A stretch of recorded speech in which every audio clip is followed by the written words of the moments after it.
guys rolling? Yep, we're good. Cool. What fish do you like? Welcome to the Fish Bowl, episode 3 with Kirstie Ennis. I don't know.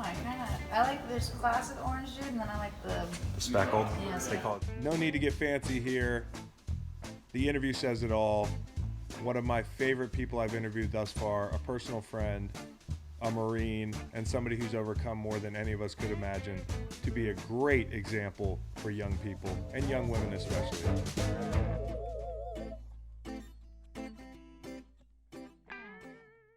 Kirstie Ennis, one of my favorites, and somebody I actually know very well. I've spent a lot of time on the side of a mountain with you, and we summited Kili together. And most importantly, I think an icon to a lot of young women out there, and somebody who served our country, and the winner of the Pat Tillman Award this year at the ESPY. So we're celebrating early in the morning. There's lipstick on my cup of vanilla vodka here.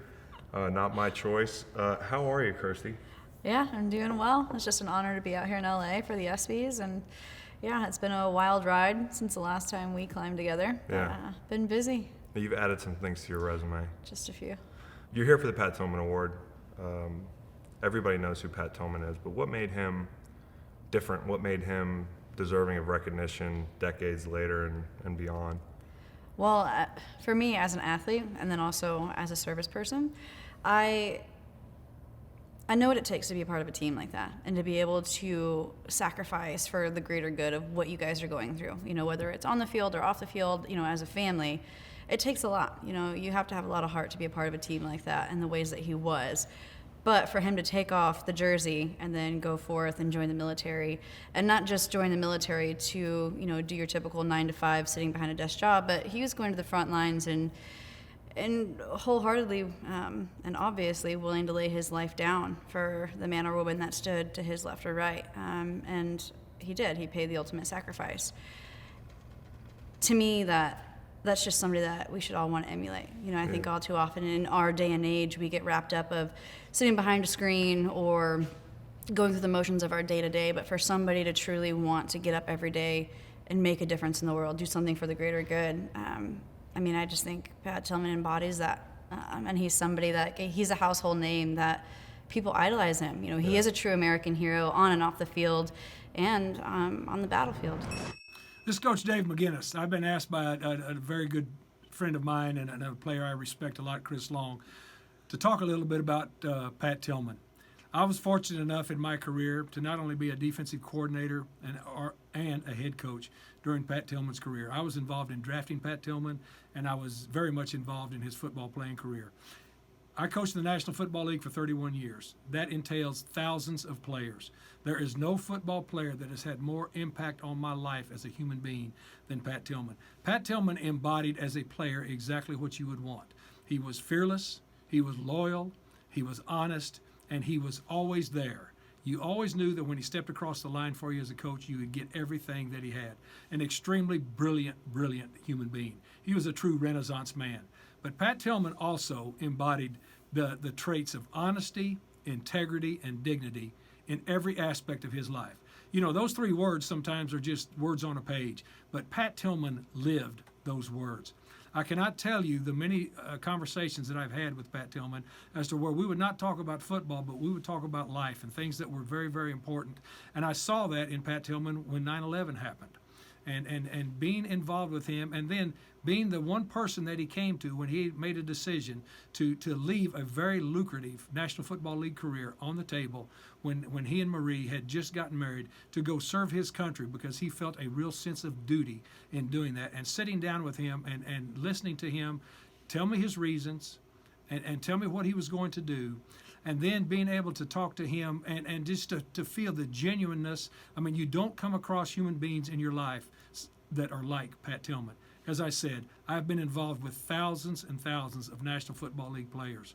They're all very impressive, but none have ever had the impression on my life, and I think I can say this too, have never had the impression on the lives of so many people in America as Pat Tillman. I think with Pat, what's cool is that he just took action, right? And that doesn't mean that everybody has to take action and go join the military, but do something to back your convictions, you know? And we aren't a society where people take action, it feels like, anymore. We talk a lot, but we don't back it up. I don't have the balls to go join the military, but Pat did, and he gave his career for that. And I think that can Pat's legacy affect not just military men and women or football players, but just regular people as well? No, I think history and what he's done, it should impact everyone. If you see a problem, do something about it. Right. If you see something wrong, say something. Yeah. Like, I think for whatever reason, especially the younger generations, I think maybe we're getting a little bit better about it, but instead of having a backbone, like, everybody wants to complain about something, but no one's actually putting one foot in front of the other and doing something about it. Right. And I think we all need that inspiration in our lives, whether it's something as minor as making a change in your day-to-day or, the bigger picture, finding something that you believe in and standing up for it.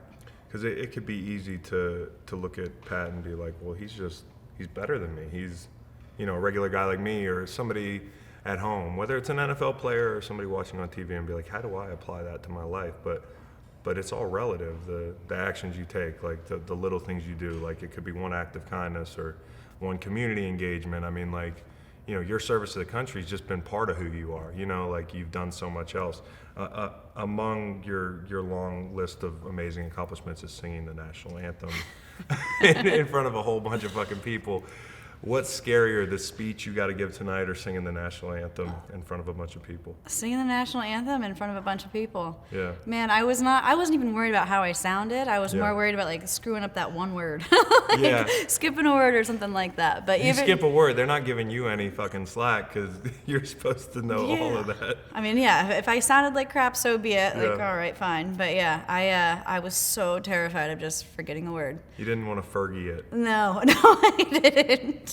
You didn't want to take your artistic liberties. It's not something you take too. Where's the line on artistic liberties? I want to ask you, as somebody who's sung the national anthem and served our country, what's the line on the artistic liberties? Well, it really is the hardest song on the planet to sing. Like, Yeah. just how much your voice has to, how far your pitches have to vary, basically.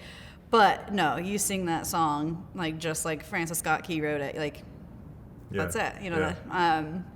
But I went online and I watched everybody from Carrie Underwood to Reba. Oh, so you studied the tape. Oh, I like watched all of them. Like, okay, I didn't like what you did there. I did like what you did there. So Who sung it best? I think Reba. Reba. And Whitney Houston, but I am not a Whitney Houston. Yeah, you can't do it. It's kind of like in football when they tell you to, like, go study, like, I've used this a bunch, but like Julius Peppers. I'm like, well, that's great. It's fun to look at, but like, what can I take from that? That guy's just totally different. Yeah.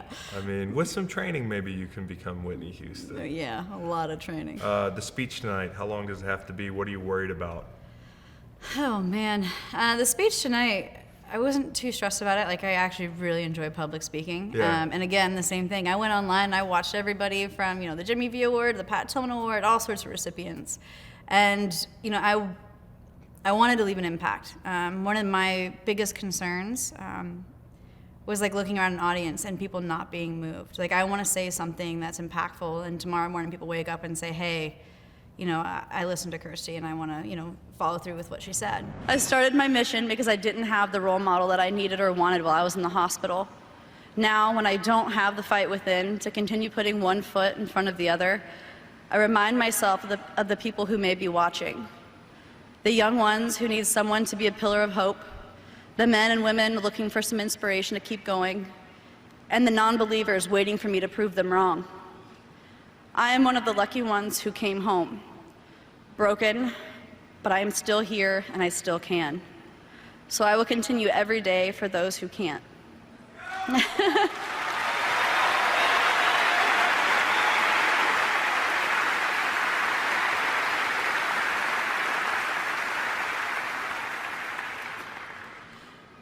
Let this be my message tonight to the athletes in this room, to people in the military brotherhood, and to everyone out there watching.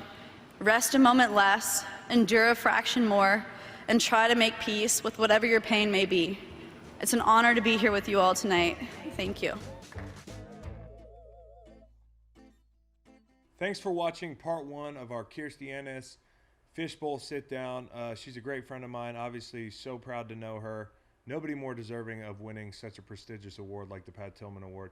And part two is a little bit more serious, a lot more serious. We talk about the helicopter crash and the recovery that followed.